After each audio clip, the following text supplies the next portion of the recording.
UCB Radio presenta Zoom a la actualidad, una visión de los temas más relevantes de la coyuntura internacional y su impacto en Chile y nuestra región, con invitados especiales. Conducen Juan Pablo Roldán y Juan Pablo Glasinovich. Buenas tardes, comenzamos la quinta sesión del programa Zoom a la actualidad internacional, una mirada al mundo desde Valparaíso, a través de la señal de UCB Radio en el 103.5 en la región de Valparaíso y también en internet en la página web www.ucbradio.cl. Semana a semana analizamos los principales acontecimientos ocurridos en el mundo, haciendo una lectura desde América Latina, Chile y Valparaíso. El programa es realizado de manera conjunta con el Centro de Estudios Avanzados y Extensión, el campus de la PUCB en Santiago y el programa de Magíster en Relaciones Internacionales de la Universidad, posgrado que lleva 11 años formando especialistas en la materia desde Valparaíso al mundo.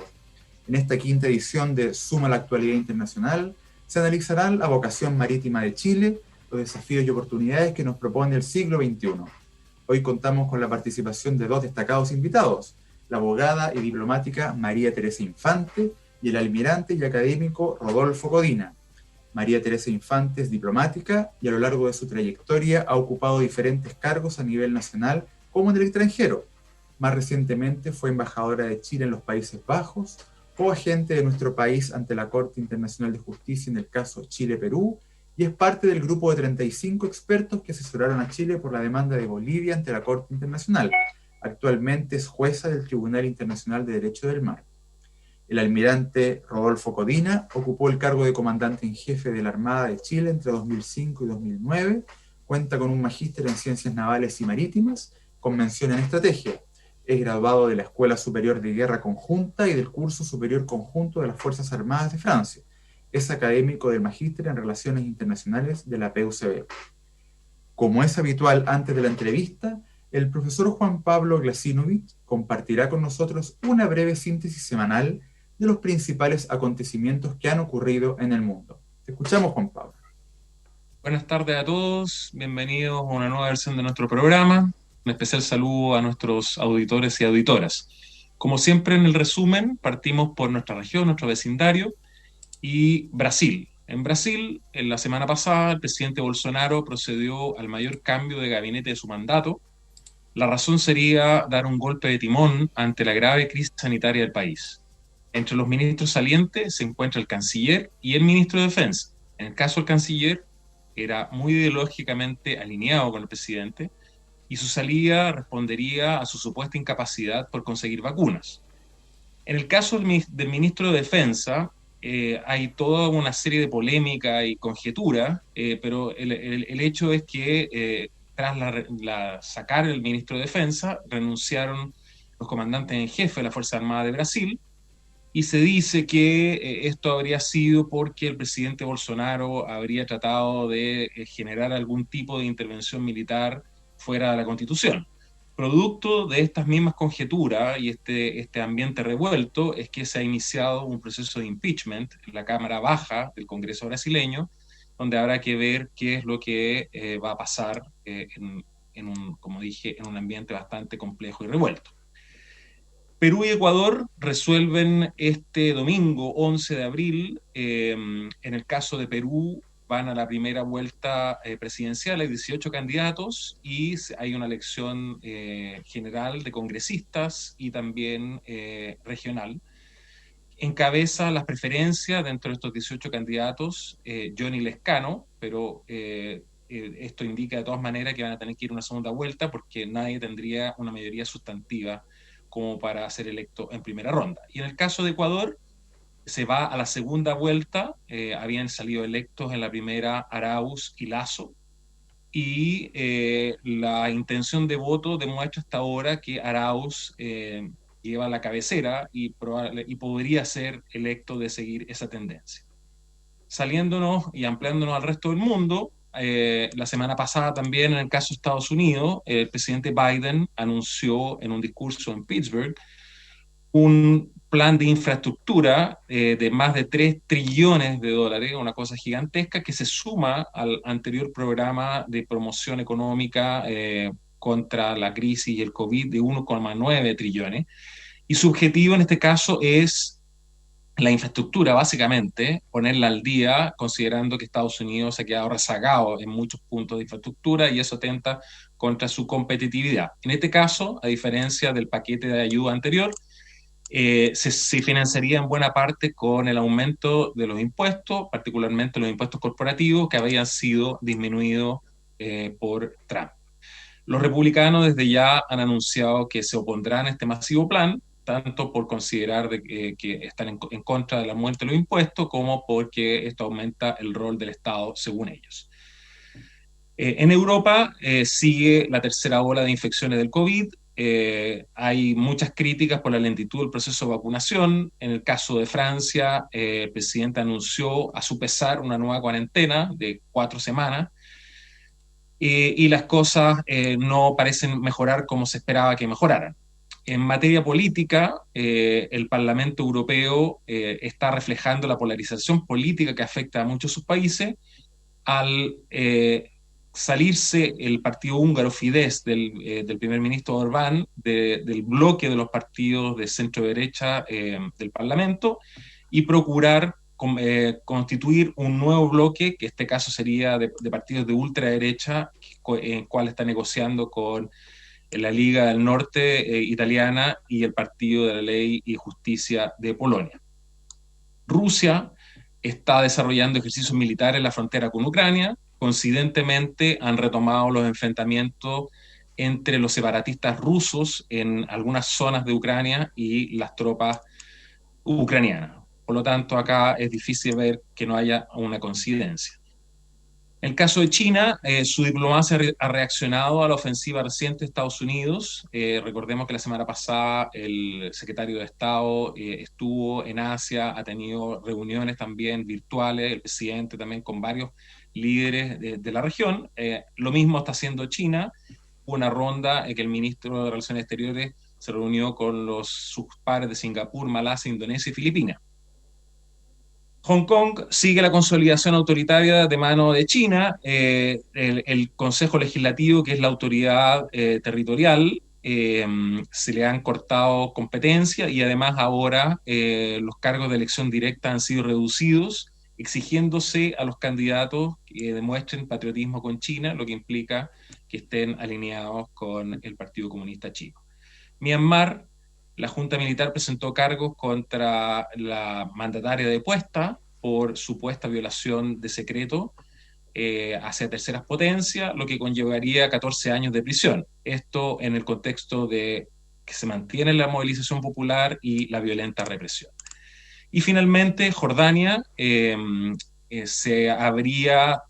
habría habido supuestamente, de acuerdo a las declaraciones de las autoridades jordanas, un intento de golpe, de destronar al rey, que sería apoyado por potencias extranjeras. No se ha revelado cuál sería el origen de esto, pero hay varios detenidos, incluyendo un medio hermano del rey, y está por verse qué es lo que está detrás de esto, si es una pugna poder interna o realmente hay un apoyo, una conspiración que involucra elementos externos.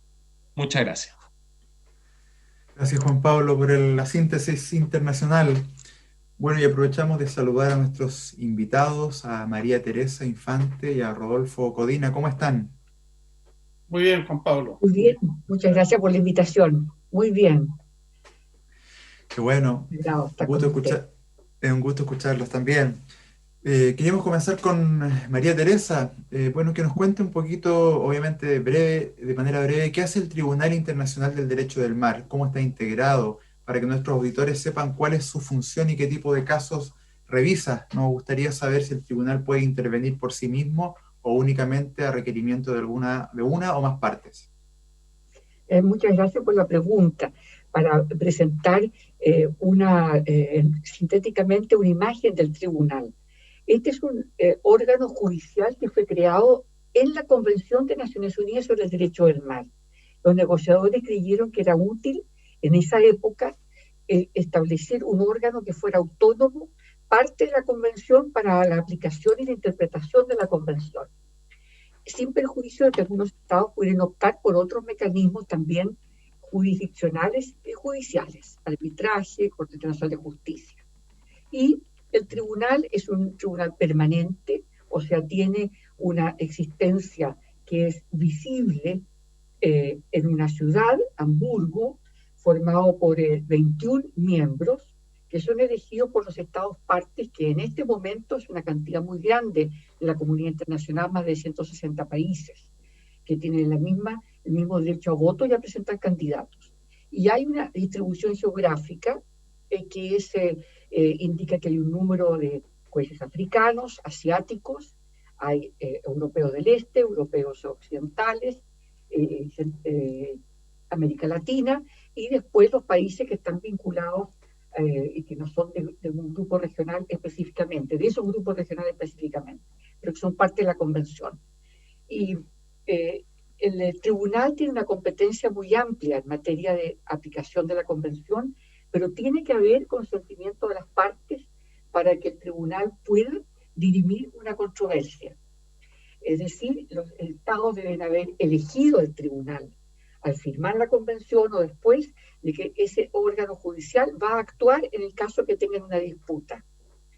Ahora, un estado puede aceptar esa jurisdicción en general o para un caso específico.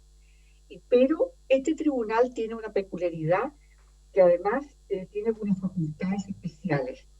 Él puede intervenir a petición de parte para dictar medidas provisionales en una controversia donde ha habido algún incidente o hay algún tema que requiere una actuación rápida de un tribunal, aunque el tribunal competente definitivo sea un arbitraje o la Corte Internacional de Justicia.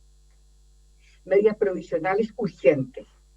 Y el otro tema, la otra área que tuvo mucha importancia en la década de los 90, comienzo de los 2000, fue la cuestión de la liberación de buques pesqueros o buques que abastecen buques pesqueros y que son detenidos por estados costeros y buscan su pronta liberación pagando las multas correspondientes sin perjuicio de que se siga un proceso por infracción de normas, etcétera, evitando que se detenga la tripulación, en fin. Este es un procedimiento que hizo actuar mucho el tribunal al comienzo.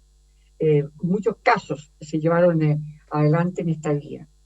El tribunal también es de competencia obligatoria para el área de la minería marina. Ahí ya no hay escapatoria. La minería marina hay una sala dedicada solo a ello, y tiene esta competencia también consultiva, o sea, para dar opiniones en derecho, pero tiene que ser solicitada legalmente, no por un Estado individual, sino que conforme a un tratado que lo permite, o en materia de minería marina.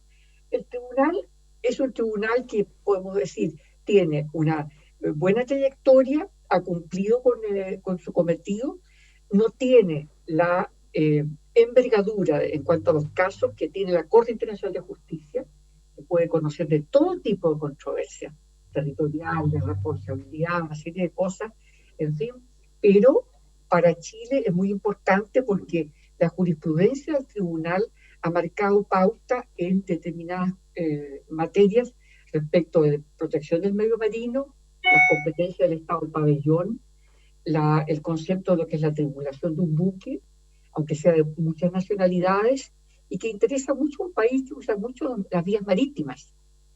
Además de que tuvimos una controversia hace algunos años con la Unión Europea que fue llevada al Tribunal del Mar. De manera que es un tribunal atractivo para nuestro país, tenemos que conocerlo, y creo que la jurisprudencia es útil examinarla, porque tiene mucho que ver con las competencias del Estado costero en materia de medio ambiente, control de buques que transitan, etc. Perfecto. Eso es todo lo que puedo decir. Sí, buenísimo. Bueno, de esto y otros temas vamos a seguir conversando en unos minutos más. Hoy día, como estamos hablando del mar, vamos a tener solo música vinculada de alguna forma al mar. Y vamos a comenzar escuchando un clásico de los Beatles, del disco Abbey Road, la canción compuesta por Ringo Starr que se llama Octopus Garden. Volvemos en Zoom a la actualidad internacional por la señal de UCB Radio. Quería consultarle también al profesor Codina, don Rodolfo Codina, que nos cuente un poquito sobre el mar, ¿cierto? Hace algunos años se propuso la idea de crear un ministerio del mar en nuestro país, considerando nuestra extensa costa y la proyección que podemos realizar hacia el Océano Pacífico. ¿Cuál cree usted que es el principal desafío que tenemos como país para proyectar nuestra soberanía hacia la costa?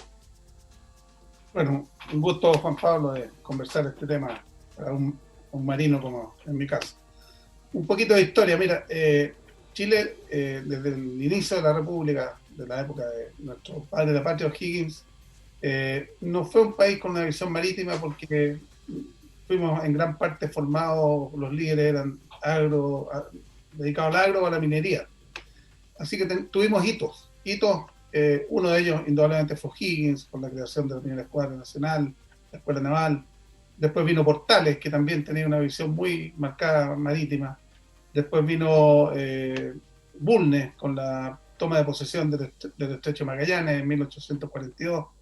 Y así fuimos a salto, hasta llegar finalmente, bueno, pasando por Policarpo Toro, Balmaceda, en la época de Balmaceda, con la posesión de la isla de Pascua, hasta que llegamos finalmente a los años 70 con el almirante Merino, quien le estableció el mes del mar, incentivando que miráramos el mar, porque se da cuenta que la conciencia marítima no era muy fuerte en nuestra ciudad. Y lo que yo creo que motivó más que nada que la gente empezara ya a ver más el mar y las políticas se empezaran a preocupar del tema marítimo, fue la apertura económica del país desde los años 80 hacia adelante. La modernización de los puertos. En la época del presidente Lagos, en que la Emporche cambió toda su figura y se hicieron 10 puertos prácticamente autónomos con una administración del Estado, pero manejado por los privados cuando se licitaron los frentes de atraque. Y la marina mercante afortunadamente se mantuvo en tonelaje, en nuestra propia marina mercante con bandera chilena. Bueno, y así llegamos a lo que es lo último, que ya es el año 2018, a la política marítima. Y ahí enclacho con lo que tú me preguntas. El gobierno de la época con el canciller Heraldo Muñoz se fijó una meta, de establecer una política marítima que oriente y que haga confluir todo lo que tiene que ver con el mar.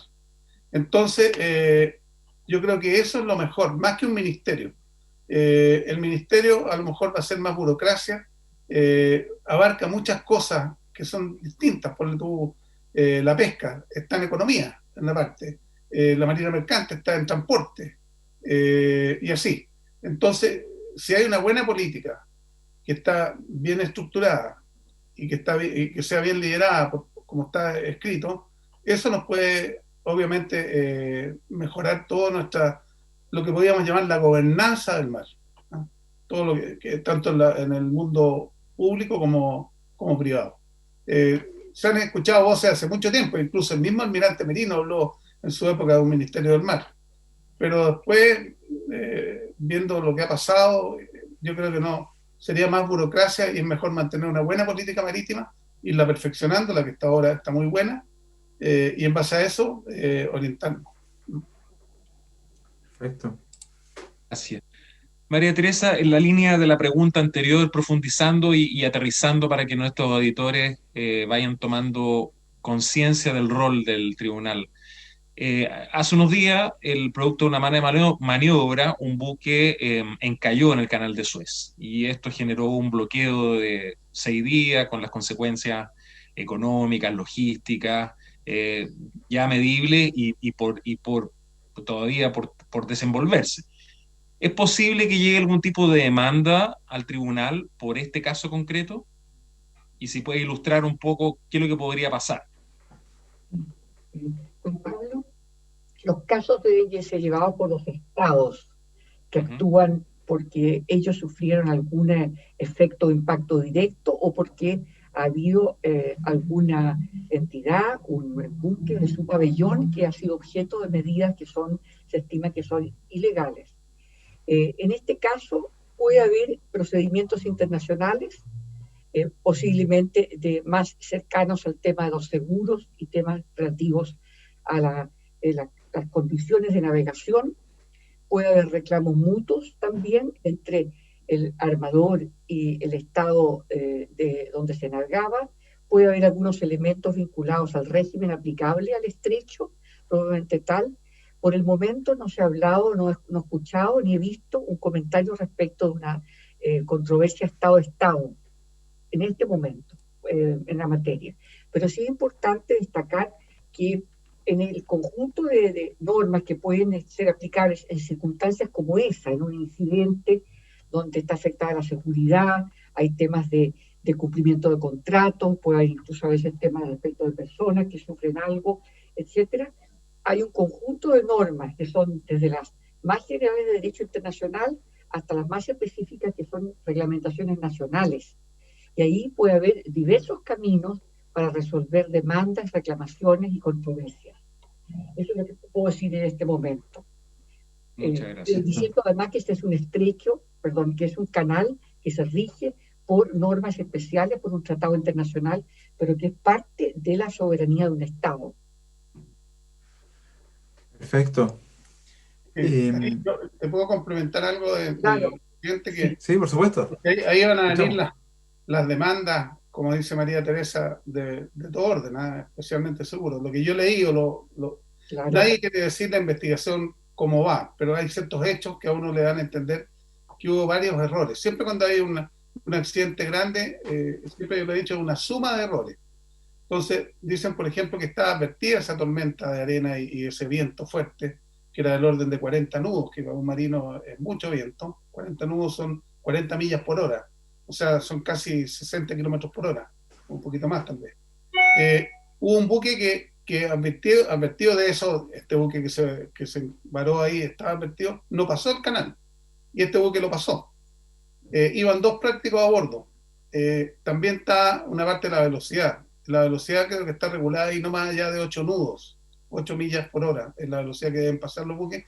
Y además este era un lugar el más estrecho, y el buque creo que iba como a 13 nudos de acuerdo a unos registros que hay. Entonces ahí uno empieza a preguntarse, bueno, ¿y los prácticos? ¿Cómo aceptaron esto? Los prácticos son normalmente del Estado. Deberían ser, aquí en Chile los prácticos son dependen de la Dirección del Territorio Marítimo, que es parte de una organización del Estado. Así que ahí van a haber muchas demandas, pero yo creo que hubo muchos errores y que también al final, lo último es cuando el buque se acerca mucho, un buque de ese tamaño, a los costados ahí del canal, se produce un efecto como de succión. Entonces además se les produjo eso. Por eso es un accidente con muchos errores. Perfecto. María Teresa, una consulta. La delimitación de fronteras terrestres es muy antigua, ¿cierto? Sin embargo, la delimitación marítima comenzó luego de la Segunda Guerra Mundial. En efecto, hay fronteras oceánicas que todavía no están bien trazadas. En América Latina hemos tenido varios conflictos, ¿cierto? Perú con Chile, Nicaragua contra Honduras y Colombia, Venezuela contra Colombia por el Golfo de Maracaibo, entre otros. En este contexto, ¿cuál es el rol que ocupa el derecho del mar para solucionar este tipo de controversias? Es una pregunta, podemos decir casi, que lleva a 2 sesiones de explicación para poder ver esa historia tan interesante que Juan Pablo nos recordaba. Cómo parte la delimitación marítima siendo un tema que tienen que abordar los países. Bueno, están desde las delimitaciones que son de corta extensión, como el mar territorial, y con algunas características geográficas especiales, la determinación de las líneas de base, el concepto de líneas de base recta que acepta el derecho del mar, y las grandes preguntas sobre métodos de delimitación vienen ya en la década del 50 y los 60, cuando los países empiezan a adoptar diversas políticas de extensión de sus espacios marítimos. Algunos eran impugnados, otros eran aceptados, pero que plantean temas de delimitación. Y las reglas que las convenciones de 58, particularmente la plataforma continental, contenían y que fueron analizadas por el Tribunal de la Haya, en un caso famoso Alemania con sus países vecinos, son reglas que establecen un método por el cual uno mira la geografía, a veces circunstancias especiales. ¿Hay acuerdo entre las partes? No hay acuerdo. Si no hay acuerdo, miremos la extensión de la costa, la fisonomía, etcétera, y apliquemos una línea media o equidistante como primer método. Y después, esta se adapta según circunstancias especiales. Pero este es un método que aparece más fácil de enunciar que de llevar a la práctica. Y ahí es donde surgió todo el concepto de los principios equitativos o de buscar resultados equitativos.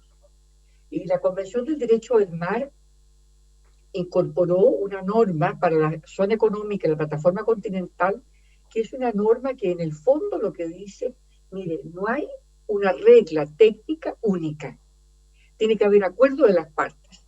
Y cuando no hay acuerdo de las partes, entonces podría un tribunal o un tercero proponer o determinar una línea que aplique el derecho internacional, y que ese derecho internacional, entonces algunos dicen, bueno, es la idea de que hay que partir por un punto de inicio, que es la línea media equidistante, y ajustarla según las circunstancias. ¿Qué circunstancias? Los estados invocan circunstancias muy extremas y algunas solamente geográficas. Por ejemplo, la Dirección General de la Costa, la presencia de islas, las franjas de islas, el que haya acceso a un mar abierto o un mar cerrado, etc. Y después de eso, de esa configuración provisional, veamos nosotros si no hay una desproporción brutal entre lo que se le asigna a un Estado respecto del otro Estado. Y es lo que se llama los tres métodos, las tres etapas del método de limitación, que desarrolla un fallo de la Corte Nacional de Justicia entre Ucrania y Rumania en un momento. Teóricamente, dice, con las características que tenemos, vamos a ir por etapas. No hay acuerdo entre las partes. En aquello que hay acuerdo se aplica el acuerdo, a veces hay acuerdos para algunas millas. Y vamos a aplicar un método sucesivo. ¿Cómo distribuimos esto?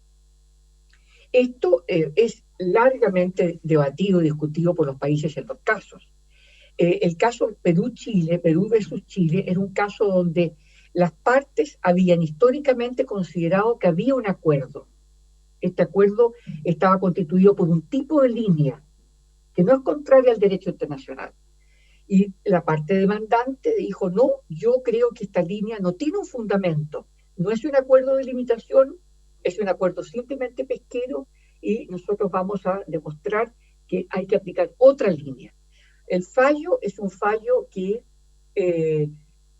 toma un punto de vista y después ajusta la línea del límite y determina un límite a partir de la milla 80. Es un tema que podemos discutir en otra oportunidad respecto de cómo se construye. Pero muy interesante porque el Tribunal Internacional de la Haya, él reconoció que había un acuerdo de limitación. Dijo que no podía conocer su origen exacto, pero que su origen, había un acuerdo implícito en su origen, lo que era algo bastante novedoso desde el punto de vista de la jurisprudencia internacional. Y además aceptó el paralelo, no solamente para efectos pesqueros, sino que para todo efecto, o sea, agua, suelo, subsuelo y los recursos, y todo lo que ocurre ahí para fines de marítimos. Eso es un poco la teoría general de la delimitación. Hay casos súper interesantes que se están planteando en los últimos años, que son las delimitaciones ya no de las 200 millas, sino que más allá de las 200 millas, cuando hay plataforma extendida, que es un tema en el cual se está hablando mucho en Chile ahora, que significa que un país puede proyectarse a 300 millas, y hay que ver si eso significa que hay que hacer otra delimitación con los países vecinos. Interesante. Bueno, vamos a seguir conversando de este y otros temas más luego de esta breve pausa comercial aquí en Zoom a la actualidad internacional por UCB Radio. Volvemos a Zoom a la actualidad internacional por UCB Radio. Profesor Vlasinovich, ¿tenía alguna consulta por ahí? Sí, gracias Juan Pablo. Para el almirante Codina, las armadas cada vez más deben hacer frente a múltiples desafíos, además de su clásica función de defensa, desde preservar el recurso pesquero, la fauna marina, especialmente frente a las grandes flotas extranjeras que vienen a extraer recursos, en el límite de las 200 millas, prevenir focos de contaminación de todo tipo, conectar zonas lejanas, hasta luchar contra la piratería y el narcotráfico. ¿Cómo ve a la Armada Nacional en estos roles? ¿Responde su formación y estructura actual adecuadamente a estos múltiples desafíos?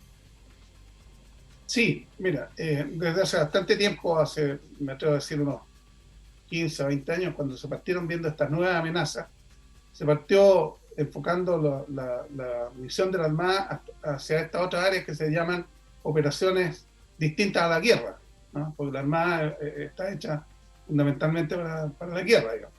Entonces ahí apareció todo esto, el combate al narcotráfico, el que ingresa por mar. La piratería aquí en Chile afortunadamente no tenemos, pero si el día que hubiera tendríamos que enfrentarla igual. Pero está la pesca ilegal, también que hay que combatirla. También está todo lo que es la contaminación acuática, que es otra amenaza que es distinta a cualquier operación de guerra. Y en eso, la que ha tenido un rol bastante importante ha sido la Dirección del Territorio Marítimo, que es la entidad más bien técnica, apoyada con las zonas navales. La Armada tiene 5 zonas navales, desde Arica hasta la Antártica, y ahí las zonas navales son las que le proveen los medios tanto de buques como de aeronaves. Así que estamos conscientes en la Marina desde hace mucho tiempo que el rol principal de control del mar en caso de un conflicto se ha extendido para las marinas, y eso es lo que se llama ahora más bien la seguridad marítima o la protección marítima, ¿no? Y que lo cumplen las armadas. Hay algunas armadas más grandes como la nuestra, como la Armada Norteamericana, que también tiene un servicio especial que se llama guardacosta, ¿ya? Los argentinos también tienen un guardacosta que aparte de la Marina, pero nosotros lo cumplimos con los medios de la Marina.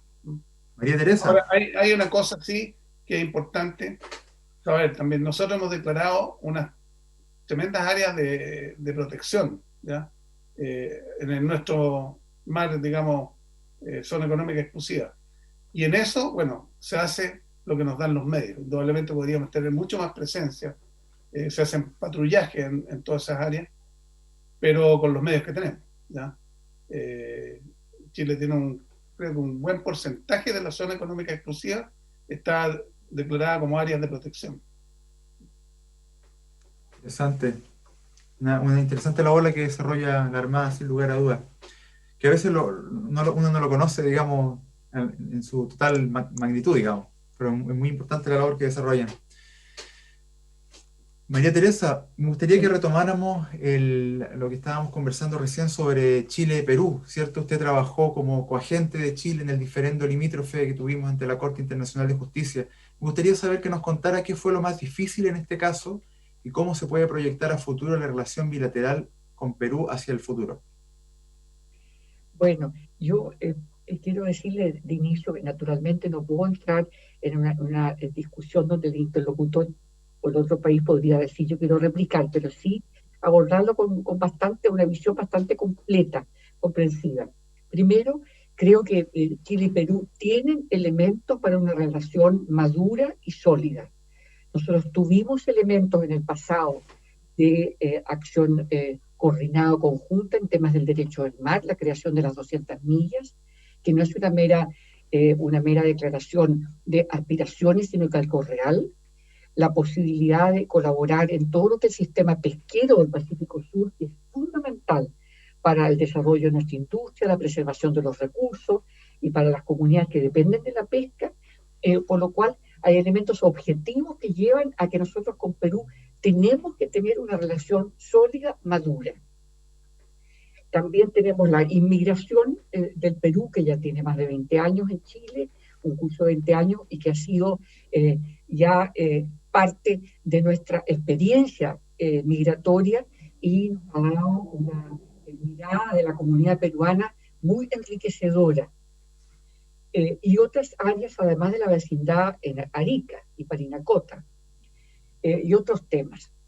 Hay otras áreas a las cuales no me voy a referir y que tienen que ver con temas y que son las posibilidades, las definiciones y estrategias que en algún momento pueden emerger, en fin, pero que si las miramos en el sistema sudamericano y en el sistema global, Chile y Perú deben tener un diálogo franco, directo, abierto en muchas cosas.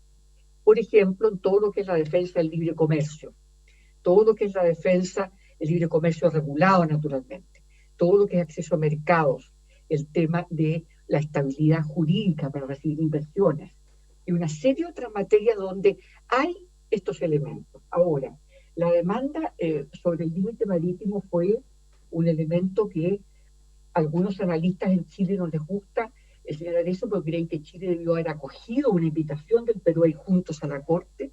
Fue vista con preocupación por cuanto ella reabría una historia de trabajo con Perú con sus evoluciones, con sus momentos críticos, con las dificultades que tienen relaciones bilaterales vecinales en todos los continentes, donde está el tema terrestre, el tema del Tratado del 29, la ejecución integral de las cláusulas del Tratado del 29 y que están radicadas en Arica, en la cual trabajamos con la Armada muy estrechamente, y todo lo que conlleva eso, de simbólico, de historia, etcétera, era una reapertura de una relación bilateral.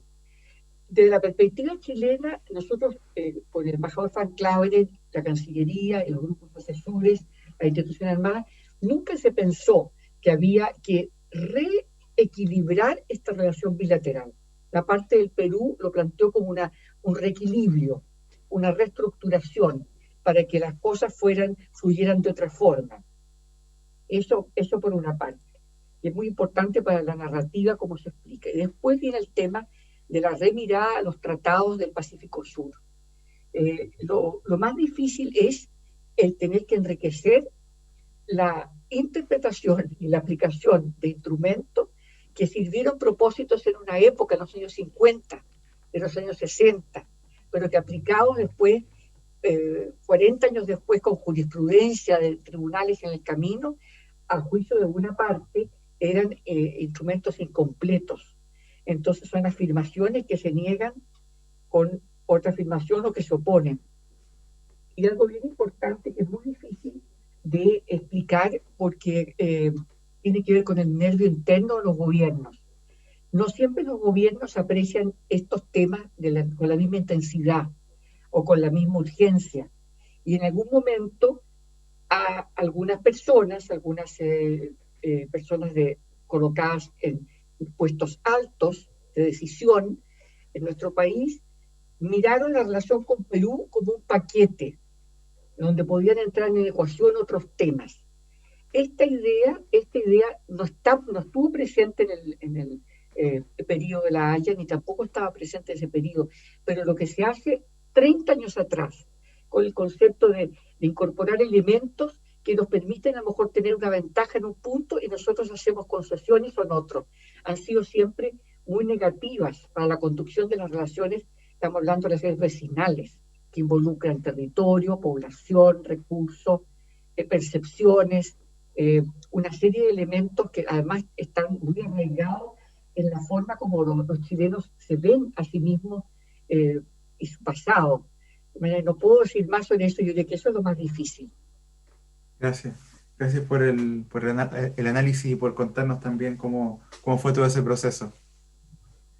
Yo le quisiera preguntar ahora al almirante, tomando en consideración el incidente particular del barco que se atascó en el Canal de Suez y la reconfiguración productiva mundial que está haciendo que muchas industrias empiecen a relocalizarse, ¿cómo ve que eso puede influir en la posición de Chile en el tráfico marítimo internacional? Si va a generar algún cambio, ¿qué es posible esperar? ¿O las cosas van a seguir más o menos como están hasta ahora?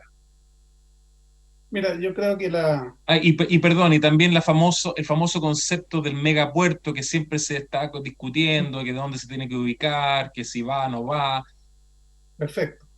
No, yo creo que en el caso, en lo marítimo, nosotros vamos a seguir más o menos igual como estamos ahora. Vamos a tener indudablemente una baja en el comercio, lo hemos sentido, producto de la pandemia que afecta a todo el mundo.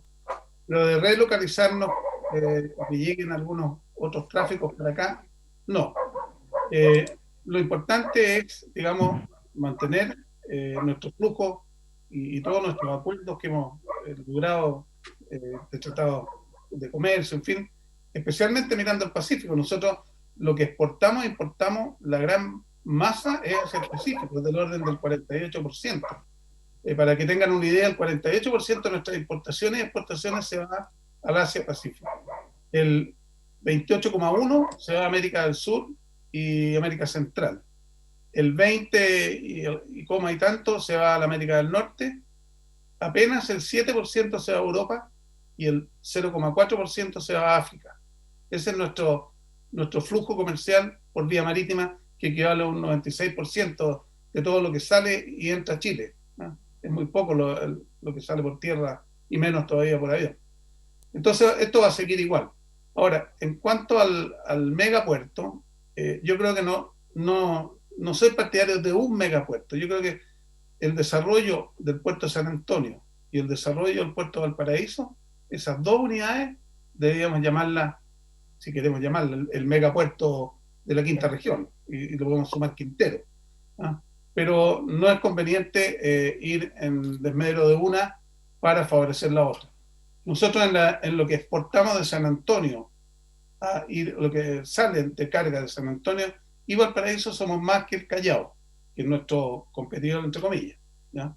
Que siempre hemos pensado que Callao se puede llevar el día de mañana las cargas, porque también está el concepto de estos megapuertos que se dejan las cargas y van a buscarlas a estos megapuertos de otras partes, ¿ya? Llegan grandes buques en que en un puerto nomás dejan todo y ahí se van a buscar incluso para otros países. Entonces yo prefiero que aquí en nuestro país desarrollemos un buen puerto en San Antonio, como hay un proyecto, mejoremos Valparaíso. Valparaíso hay unos proyectos también ahí en el sector de Yolanda, de que se pudieran hacer unos sitios más de atraque, y está también el terminal, el T2, que ahí está medio en el aire el futuro, digamos, y con eso tener un gran puerto de la quinta región que absorba todo lo que viene desde el centro del país, ¿ya?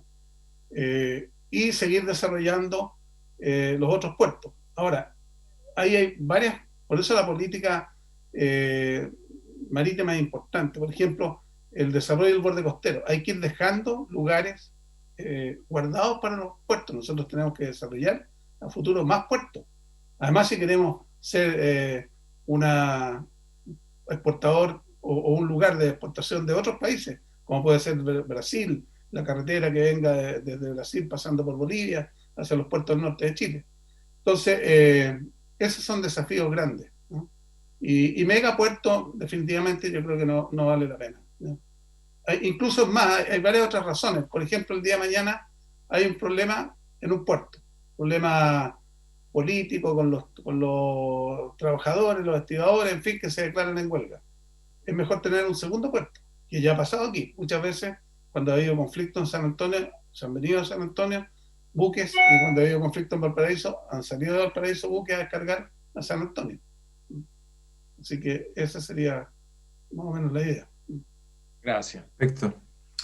Bueno, vamos a hacer una pequeña pausa comercial. Vamos a escuchar a un gran cantante de música soul norteamericano, Otis Redding, que nos va a traer el clásico Sitting in the Dock of the Bay.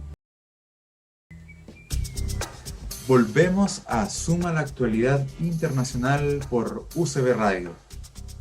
María Teresa, bueno, usted asumió en octubre de 2020, ¿cierto?, como jueza del Tribunal Internacional de Derecho del Mar con sede en Hamburgo, en plena pandemia. ¿Cómo ha sido esta experiencia en este contexto, ¿cierto?, de ser la primera chilena, bueno, y creo que es la tercera mujer en la historia en llegar a este tribunal? Puede que sea la cuarta, tercera o cuarta, ahí me pierdo un poco. Pero, bueno, la elección fue apoyada por el país, por las gestiones de la diplomacia, por la confianza que tuvieron los ministros, y eso me ayudó a poder posicionarme ante las delegaciones, porque hay que presentar una candidatura como un país que aspiraba a ser parte de un sistema que puede resolver sus diferencias por determinados medios, sobre todo cuando son diferencias donde hay derechos y obligaciones de ambas partes. La Convención del Derecho del Mar pretende encauzar el ejercicio de las competencias de los estados de manera que ellos puedan ir superando diferencias que van a surgir de todas maneras. Siempre va a haber una discrepancia respecto a una interpretación o cómo se ejerce una competencia. Y el tribunal, bueno, tuve la acogida, como los demás jueces que ingresaron el 1 de octubre, muy de buenos compañeros, muy fraternal, muy bien. Se eligió además un nuevo presidente, es un jurista sudafricano, que ya era juez del tribunal, un nuevo vicepresidente, que es un juez de Islandia, y se empezó a trabajar desde el primer momento, y ahora tuvimos una sesión en marzo, audio virtual, nosotros a la distancia, para viendo temas de administración, de gestión, una serie de elementos que son internos del tribunal y que hay que ir resolviendo. Y después tendremos otra sesión en septiembre. Posiblemente haya trabajo de sustancia, alguna controversia, en la medida que se aceleren los plazos de un caso que está ya presentado entre Nigeria y Suiza y Nigeria. Hay otro caso que está planteado que es entre Maldivas y Mauricio, pero es una sala del tribunal donde yo no estoy integrando. Entonces, tengo que ir acompañando este trabajo también con actividad académica y otras actividades. Y pensando en temas globales, si me permite, yo quería mencionar unos temas de la agenda internacional que tienen mucho que ver con la Armada y con las funciones de tutela sobre los espacios marítimos nacionales y la alta mar, que en la gran agenda internacional del mar, yo diría que hay por lo menos 3 áreas que son de directo, entre otras, mayor interés para Chile. Uno, el tema de la pesca ilegal que mencionó el almirante. Es un tema que se da de la mano con el desarrollo de los mecanismos de coordinación en el Pacífico Sur para determinadas especies, que son aquellas que están cubiertas por el Acuerdo de Wellington, y sobre el cual tenemos mucho más que avanzar. Es un tema que es de preocupación mundial. En el Pacífico hay áreas muy sensibles a la pesca ilegal y no declarada. Eso es muy importante. Nosotros tenemos experiencia antártica también, donde se ve el tema, de manera que es un tema que nos llama la atención. La otra área que también es un tema podríamos decir, de agenda actual, no de tanta sensibilidad mundial, pero sí muy importante, es el desarrollo de la minería marina. Algunos países lo están haciendo dentro de su plataforma continental, pero también están con el ojo puesto fuera de la plataforma continental. Minería que no es hidrocarburo, son las costras, los sulfuros, etcétera, nódulos, en fin. Y la posibilidad de que la minería terrestre pueda tener, o se pueda, más bien dicho, de qué forma la minería terrestre no debe ser afectada por una minería marina, cuando los minerales van a también a ser extraídos de ahí. Y la tercera área es la biodiversidad en alta mar, donde hay una relación directa con el tema de vigilancia, supervisión, evaluación de impacto ambiental, y va a haber, se piensa, una convención dentro de pocos años sobre la biodiversidad más allá de las áreas nacionales. Y ahí hay temas de estrategia científica y también económica que son del más alto nivel, desde propiedad intelectual, acceso preferente, participación en beneficios, etc. Y nuestro país tiene que estar en todos estos frentes simultáneamente. Y hay un tema, perdón que quiero decirlo, que es muy importante para un país costero o tan, digamos, complejo como es Chile, que es lo que se llama el levantamiento, el incremento del nivel del mar, y que es un tema de la agenda mundial, pero también de la agenda técnica y económica de los países, que no solamente es nuestro continente, sino que también tiene que ver con Antártica y tiene que ver con las islas oceánicas. De manera que hay mucho trabajo marítimo que hacer. Diplomático, la defensa, la armada, las instituciones académicas, etc. Y ustedes que son encargados de acercar a la opinión pública. Por supuesto. El mar trae muchos desafíos, sin lugar a dudas. Bueno, vamos ya terminando nuestro programa. La última pregunta para el almirante Codina. Profesor, bueno, quiero tomar uno de los temas que planteó María Teresa, que tiene que ver con nuestra vocación hacia la Antártica, ¿no? Chile es un país antártico por naturaleza, es llamado a ser la puerta de entrada al continente blanco. ¿Ha faltado, profesor, desde el Estado un mayor apoyo para crear una política interna y externa hacia la Antártica, considerando la importancia de estudiar el cambio climático, por ejemplo, y la existencia de importantes recursos allí? Mira, yo creo que no ha faltado, yo creo que podría haber sido más, pero que se ha hecho, se ha hecho. Me acuerdo, por ejemplo, cuando se hizo una estrategia nacional de seguridad, uno de los temas estaba metido ahí, era la política relacionada con la Antártica. Ahora, nosotros podríamos tener más bases, no solo están las bases de la Fuerza Armada, está el Instituto Chileno Antártico también, Pero lo que tendríamos que hacer más bien como política, yo creo que es todo el apoyo logístico que se le puede dar a la Antártica, porque nosotros estamos en la puerta de entrada prácticamente de este sector de la Antártica, que es la península de O'Higgins, porque está Punta Arenas, que indudablemente Punta Arenas es mucho más que Ushuaia, porque también Argentina tiene Ushuaia, pero Punta Arenas tiene mucho más facilidades que podría dar. Y en eso nos deberíamos dedicarnos, al apoyo logístico, a un montón de bases que están en toda esa zona, ¿ya? Y con las instituciones, tanto científicas, el apoyo. Cuando estaba, yo todavía no era comandante en jefe, se hicieron varios trabajos con un centro de estudios de Bunster, que estaba ahí en Valdivia, y que se subían arriba en unos aviones P3 para ir viendo justamente, sacaban cómo el hielo se había ido con unos sistemas muy, muy especiales y muy técnicos, había ido cambiando producto del cambio climático, porque también, la península es un muy buen, podríamos decir, un barómetro de lo que nos va a venir en cuanto al cambio climático, ¿ya? Así que yo creo que no nos hemos dejado, ¿ah? Podemos hacer más indudablemente, pero a veces lo que falta son los recursos. Pero ha habido tanto la Cancillería como de la institución armada, del Instituto Chileno Antártico, una preocupación por esto. Perfecto. Bueno, queremos aprovechar también la ocasión de agradecer a nuestros dos invitados de hoy, ¿cierto? A María Teresa y a Rodolfo, por su destacada participación en el programa Suma a la Actualidad Internacional, que se emite a través de UCB Radio. En la próxima sesión analizaremos la reinvención constitucional chilena, los tratados internacionales y la influencia internacional, con los académicos Manuel Núñez y Paulina Astroza. Los esperamos acá en Zoom a la Actualidad Internacional cada miércoles a las 16 horas por la señal de UCB Radio.